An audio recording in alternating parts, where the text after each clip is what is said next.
Hey guys, and welcome back to another episode of Entitled People. We got some more Reddit posts to check out today, so be sure to like and subscribe, and let's get into it, friends. Let the kids work? Walk the line of breaking child labor laws? Fine. A bit of background. So a few years ago, when I was in my second year of college, I got a job at a well-known beauty supply store.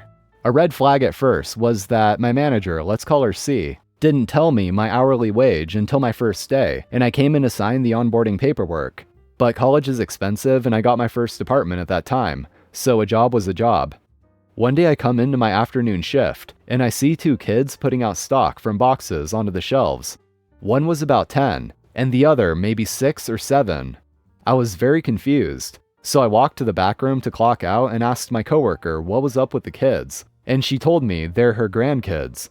Still a little confused, I shrugged it off, until C came back from her lunch break and I decided to ask her what to do about the kids, because they were kind of in the way, and we had quite a few planograms to do.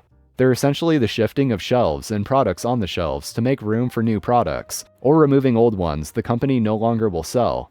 C decided then to tell me that she is watching them today, and decided, since it was stock day, that she was going to get them to help, and give them like $10 each at the end of her shift. She usually opened and left a couple hours before close, so that was close to about 8 to 5 kind of hours.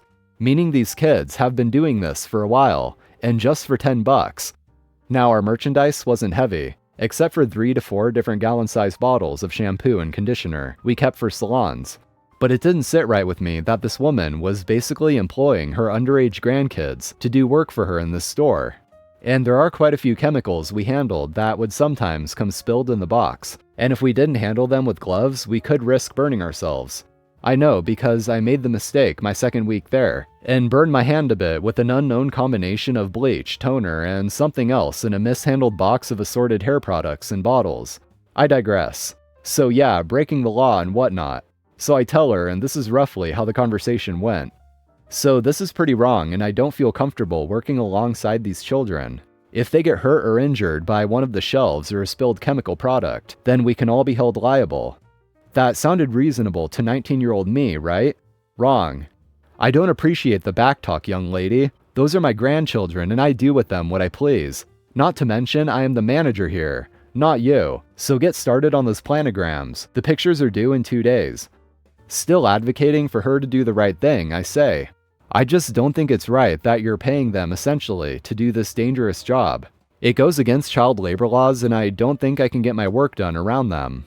The store was so small there was only one short wall/shelf in the middle of the store, splitting it in half. So not much wiggle room to do planogram stuff with kids and customers in the way. I'm not repeating myself, OP. Mind your business and do as you're told. I won't repeat myself. I have a split second to think about what I'll do before she walks away. I never cared about getting on her bad side because I never did anything wrong. She just never liked me for some reason. So I decide to say, wait, can you email me your directions for how to maneuver around the kids? I want to make sure so-and-so, next shift coworker who is coming in about 30 minutes, knows what to do in case I'm in the back or something. C rolls her eyes, already annoyed with me an hour into my shift, and says whatever. 20 minutes later I get an email in my inbox. Nothing but the subject in all caps. My grandkids will be working stock while everyone else does the new planograms. I gave the kids $10 to help in the store and have lunch in the fridge. And that's verbatim with a quick search in my email. She basically typed her own career grave with that one. So my little plan slowly comes into effect. I decide I'm going to email that exact thing to the coworker who came in, even though we already verbally filled her in. But oops. I accidentally CC the district manager, who happens to be C's direct boss. In the meantime, I do as I'm told. I finish up what I can of the planograms for that day and on to the next day. C has her grandkids in again, same old set of directions. I have her send me an email, feigning stupidity, so I can send it to the next shift worker, and accidentally CC the district manager again. 2 weeks go by and it happens just one more time. I eventually get a call from an unknown number on a day off, and hooray, it's the district manager. Let's call him Dave.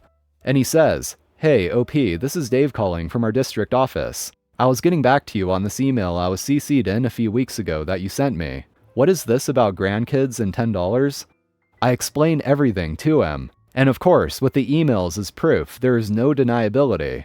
He says if there is anything else that I find to please let him know, and then tells me he will forward all of this to head of HR, and they will begin the investigation. I'm feeling quite satisfied and continue to work as though the phone call never happened, and she eventually did stop bringing her grandkids by, but not before the investigation was rumored to have started. A month and a half passed by and I put in my 2 weeks notice because I found a better job and hated it there. She tried to fire me, but it didn't work out, and I came back the same day she, quote, fired me. Story for another day. And I get a call from Dave again, and he tells me they finished their investigation and found her conspiring to break child labor laws or something like that, and will be removing her from her position. But also found in their investigation that all 5 stores in the district got a complete clean out of every level employee in the store, because they found many of them were falsifying the rewards points, essentially inputting their own phone numbers instead of the customers' ones so they could get more discounts. Entitled mother yells at her 4-month-old grandchild. So my mom is the most entitled, self-absorbed, selfish person I know. She grew up with a silver spoon in her mouth and her daddy paid for everything, so she has no idea how to adult, especially now at 72 years old. I have strived every day to not be like this woman. Truthfully, my mom didn't do much raising of me until I was about 15 years old. Other family members did prior to that. That being said, I gave birth to my daughter, Megan, in December of 2022, and she is the love of my life and the apple of my eye. My mom, quote, loves her, for as much as she can genuinely love anyone or anything, and seems to think they're going to be best friends. Her behavior, however, has far from reflected that. Every time my kiddo cries in the background while we're on the phone, my mom's first reaction is, "What's wrong with her?" Each time I calmly say that she's a baby, and babies cry.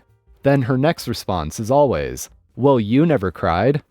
Over the phone, my mom has said things like, "I'm surprised you haven't looked at her and told her to stop. She needs to be quiet. I'm not in the mood to deal with her crying today. You're gonna have to call me back. I can't listen to her." Nice, right? I have called her out on these kind of statements before, saying that it's unacceptable for her to say those things and to speak to my child that way. But she's the queen, so no one tells her what to do. She moved to our area recently, and my daughter started crying while we were driving down the road. Not even full-fledged lung-emptying screaming, just medium-level crying. After a couple minutes, my mom leans around the passenger seat and shouts, "Megan, stop!"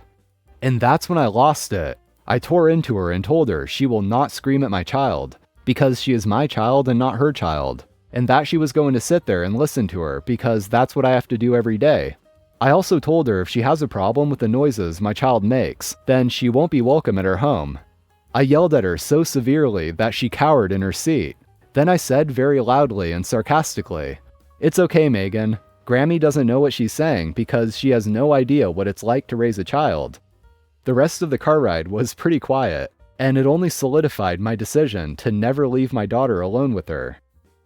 That's probably a good decision, OP. It's good that you recognize that her behavior is the kind of behavior that you don't want your kid around growing up. I really do wonder though, how does someone get it in their heads that it's not okay for a 4-month-old to cry? And to actually think that the proper response to that is to shout at them like a dog. Airport Karens. So this happened earlier this month. I am a 20-year-old female and decided to go to Spain for the summer to be an au pair. Sadly, this didn't work out due to weather conditions as well as flight cancellations. I helped them find another au pair though. So I live in West Virginia. Those of you who have been or live here know that there is only one major airport in the state, Yeager Airport, CRW, and it's small compared to many other states. So nothing eventful happened between CRW and Charlotte CLT. I had a 5-hour layover originally at CLT, but due to bad weather in Miami, I was stuck for 3 extra hours. When boarding came around, the usual families with young kiddos, elderly people, people with disabilities, and first class go first. I have generalized anxiety disorder and was allowed to board with the first group. I took the option as I was already stressed out and just wanted out of the huge airport. As I was walking to get in line, this obnoxious voice comes from behind me. "Excuse me, you aren't disabled?" I turn around and sigh as I see the Karen with her 2 teenagers beside her. Actually, I have generalized anxiety disorder. The airline is letting me board early if I want to. Well, for someone with anxiety, you're pretty damn calm. I roll my eyes and grab my carry-on and walk to the gate, giving the person my ticket and boarding the plane. I get to my seat and get comfortable. The flight was uneventful, minus some unexpected turbulence before landing. Miami, MIA, was also kinda uneventful, until on the flight to go to O'Hare, ORD. Yup, I'm never booking a flight through Expedia again. I wasn't so stressed out because the weather was great from MIA to ORD, and the wait time was only 2 hours. So I boarded the plane during my time and sat down in my seat. Well, a few moments later, this nice old man comes and asks if he can squeeze by so he can get to his seat. Window. I let him by and the row is now full. The last person to board is a Karen. The first thing she does is walk to the row in front of me and demand the window seat. When the woman refused, she called an attendant over and told her the issue. "This woman won't give me my seat," said Karen 2. "Let me see your ticket stub so I can check the seat number, miss," said the attendant. "Here is mine," said the nice woman. After checking the nice woman's ticket, the attendant says, "Karen, your seat is in the back of the plane. Please stop bothering other passengers." That ended that Karen's rage moment. Later I found out that she was the nice old man's daughter. Feel bad for him. Now this one I witnessed as I was waiting on my homebound flight, due to my last one to Spain being cancelled due to a hurricane or something. We got to ORD smoothly and there wasn't any issues, until they cancelled the flight to Madrid. I was honestly kind of expecting it, so I wasn't bothered much by it. I just asked if they would be helping me return home, and they said of course. So I left the American Center and went to Spirit Airlines. They had one leaving to CRW in 2 hours, so I gave them the voucher. About 5 minutes into waiting, I heard screaming, and like everyone else did, walked to see what is going on. There was this couple, Karen 3 and Ken, who were screaming at the lady behind the counter due to their flight being cancelled due to poor weather conditions. This was in United. "Get us on our f***ing flight now," said Karen. "Ma'am, as I have said multiple times now, the flight has been cancelled due to bad weather in Texas. We can issue you a voucher for the total cost of the flight, or book you for the next available option." "No, we are getting on that mother-f***ing plane now." At this point, security had been called and came to dissipate the situation. They also cleared the area. Before I boarded though, both of them were arrested for drug smuggling. They had cocaine and weed in their bags. Now, the first thing I was wondering was how did OP know what they got arrested for? And she actually says here in the comments, "I saw it in the news the next day." So assuming that this is true, they had to have been in possession of a high enough amount for it to actually be newsworthy. Which makes it that much more ridiculous that they would create such a scene when they're trying to stay under the radar. Well, thanks for watching everyone, that's going to be it for today. Be sure to hit that like button, I'd really appreciate it. And also, hit that subscribe button while you're at it. So I'm out of here, have an awesome day, and I'll see you all next time.